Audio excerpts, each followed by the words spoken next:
ধন্যবাদ মাননীয় মন্ত্রী। এখন আমি ভোলা 1 আসন থেকে নির্বাচিত মাননীয় সদস্য জনাব আন্দালিব রহমান পার্থকে তার জরুরি জনগুরুত্ব সম্পন্ন বিষয়ে মনোযোগ আকর্ষণের নোটিশ পড়ার জন্য আহ্বান জানাচ্ছি। ধন্যবাদ মাননীয় স্পিকার।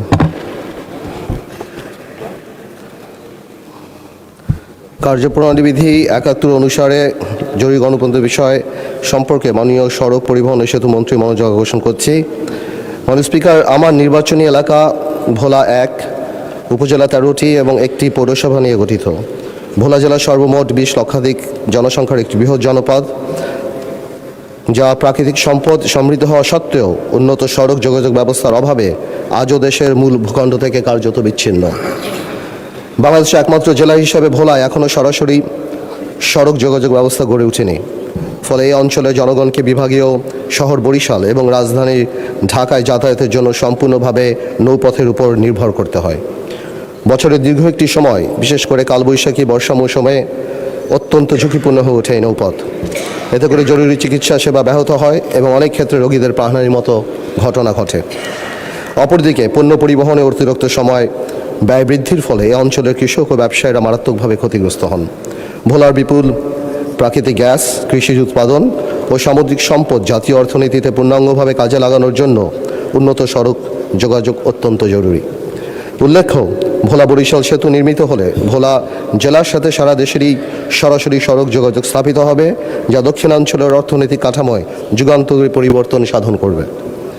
একই সাথে এটি পায়রা বন্দর ও মোংলা বন্দরের সাথে কার্যকর সংযোগ স্থাপনের মাধ্যমে জাতীয় ও আঞ্চলিক বাণিজ্য সম্প্রসারণে গুরুত্বপূর্ণ ভূমিকা রাখবে। এছাড়া প্রাকৃতিক দুর্যোগপ্রবণ এই অঞ্চলে দ্রুত উদ্ধার ও ত্রাণ কার্যক্রম পরিচালনা, স্বাস্থ্যসেবা সম্প্রসারণ এবং পর্যটন শিল্পের বিকাশেও এই সেতু অপরিহার্য ভূমিকা পালন করবে। এমত অবস্থায় ভোলা বরিশাল সেতু নির্মাণের লক্ষ্যে জরুরি ভিত্তিতে প্রয়োজনীয় সমীক্ষা গ্রহণ এবং দ্রুত বাস্তবায়ন কার্যক্রম গ্রহণের কোনো বিকল্প নেই। বিষয়টি অত্যন্ত জরুরি ও জনগুরুত্বপূর্ণ। অতএব মাননীয় স্পিকার, আমি আপনার মাধ্যমে সংশ্লিষ্ট মাননীয় মন্ত্রীর দৃষ্টি আকর্ষণ করছি এবং অগ্রাধিকার ভিত্তিতে প্রয়োজনীয় কার্যকর ব্যবস্থার জোর গ্রহণ দাবি জানাচ্ছি। ধন্যবাদ স্পিকার।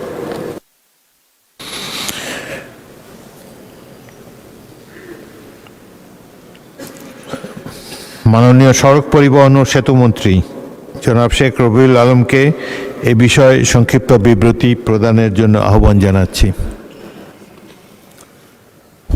মাননীয় স্পিকার, আপনাকে ধন্যবাদ। 71 বিধিতে সম্মানিত সংসদ সদস্য যে প্রকল্পটির গুরুত্ব উপস্থাপন করছেন, মহান সংসদকে জ্ঞাত করবার জন্য আমার এই বক্তব্য। এই ভোলা বরিশাল সেতু প্রকল্পটি মাননীয় প্রধানমন্ত্রীর প্রতিশ্রুত একটি প্রকল্প। 4 ফেব্রুয়ারি 2026 বরিশাল জনসভায় তিনি এই প্রকল্পটি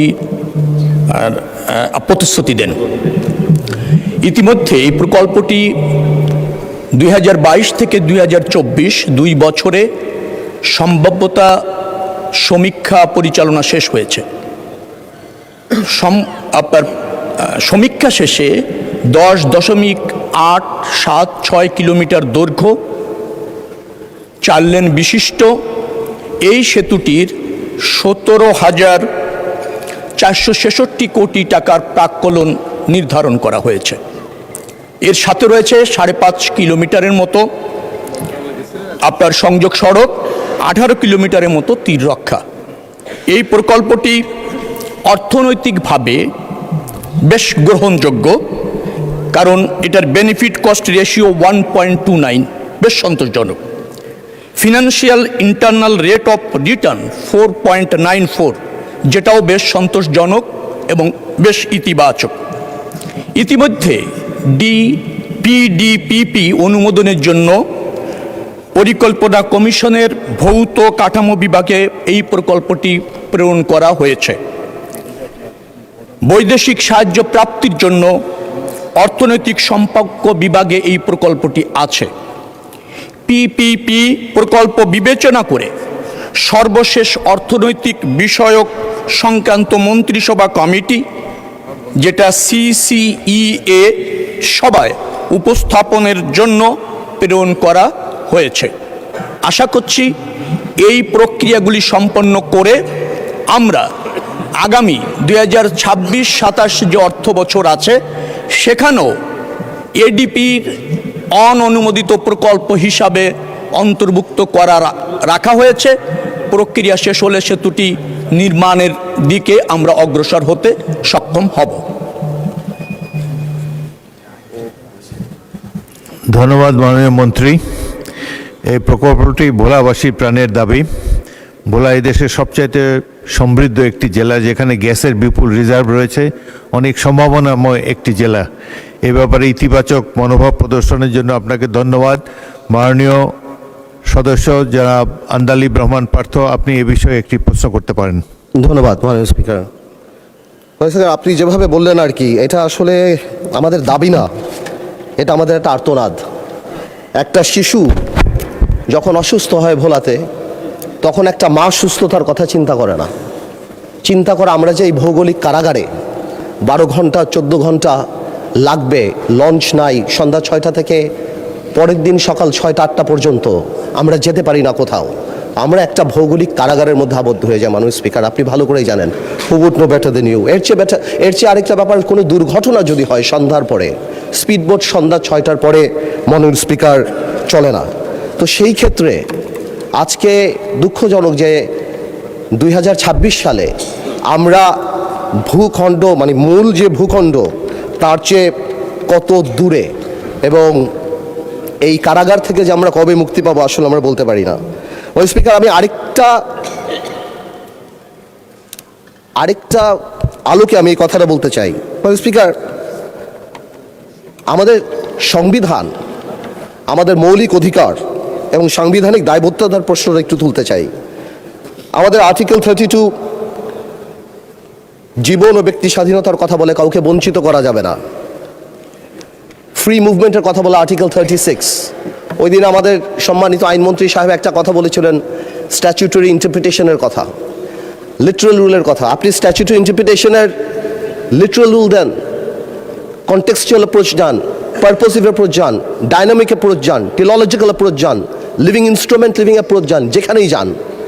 এই 32 সুস্বাস্থ্য, এই 32 চিকিৎসার নিরাপত্তার কথা বলে।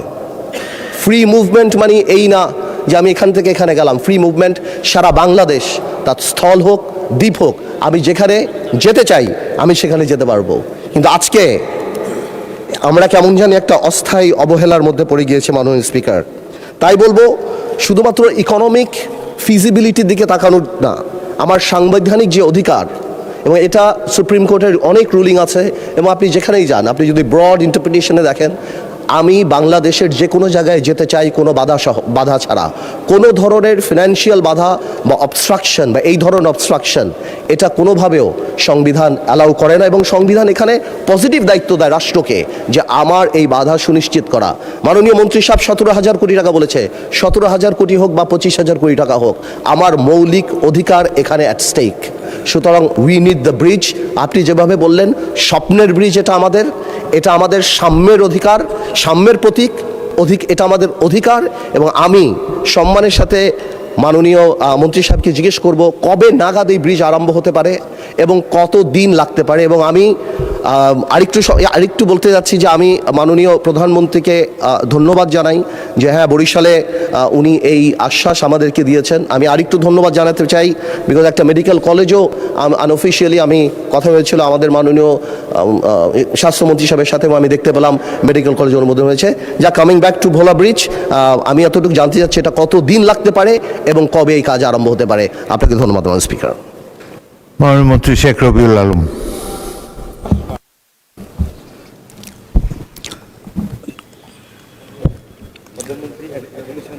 মাননীয় স্পিকার, 2022 এবং 24 সালের সম্ভাব্যতা যাচাই পরিচালনা যেটা হয়েছিল, তাতে এই প্রকল্প শেষ হওয়ার মেয়াদ ছিল নির্ধারণ করা হয়েছে 2033 সালে। কিন্তু প্রকল্পটি এখনও যে পর্যায়ে আছে সেটা অনুমোদিত হয়ে কাজ শুরু করার সম্ভাব্য সময়ে এই মুহূর্তে বলার বা এই অবস্থাতে বলাটা সমীচীন হচ্ছে না, নির্ধারণ করা সম্ভব হয়নি। অতএব এটা আমাদের আগামী অর্থ বছরে যেহেতু অননুমোদিত প্রকল্প হিসাবে এডিপিতে রাখা হয়েছে সবুজ পাতায়, আমরা আশা করছি এই প্রক্রিয়াগুলি সম্পন্ন করে দ্রুততম সময়ের মধ্যে করার সম্ভাব্য বা শুরু করার সম্ভাব্য তারিখ জানাতে সক্ষম হব। তবে এই প্রকল্প গ্রহণ করতে পারলে 2033 সালে শেষ হওয়ার তারিখ নির্ধারণ করা আছে। ধন্যবাদ মাননীয় মন্ত্রী। 2033 তো অনেক দূরে, আমরা আশা করব যে বর্তমান জনপ্রিয় সরকার আরও দ্রুত প্রকল্পটি বাস্তবায়ন করার জন্য উদ্যোগ গ্রহণ করবে। ধন্যবাদ মাননীয় মন্ত্রী। মাননীয় সদস্যবৃন্দ, আজ কার্যপ্রণালী বিধির 62 বিধি অনুযায়ী জনগুরুত্বপূর্ণ বিষয় মুলতবি প্রস্তাবের আওতায়, এটা নিষ্পত্তি করিনি, ওয়েট করুন মাননীয় সদস্য, জরুরি মুলতবি প্রস্তাবের আওতায় প্রাপ্ত নোটিশের সিদ্ধান্ত সংসদকে অবহিত করব। নোটিশ দিয়েছেন ঢাকা 5 থেকে নির্বাচিত মাননীয় সংসদ সদস্য মোহাম্মদ কামাল হোসেন।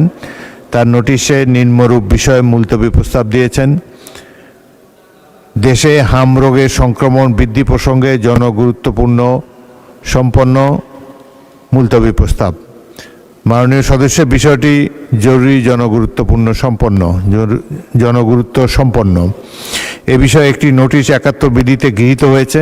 এ বিষয়ে 71 বিধিতে গত 6/4/2026 তারিখে মাননীয় সংসদে মাননীয় মন্ত্রী সংক্ষিপ্ত বিবৃতি প্রদান করেছেন। অতএব কার্যপ্রণালী বিধি 63 বিধি অনুসারে নোটিশটি মুলতবি প্রস্তাব আকারে গ্রহণ করা গেল না বলে দুঃখিত।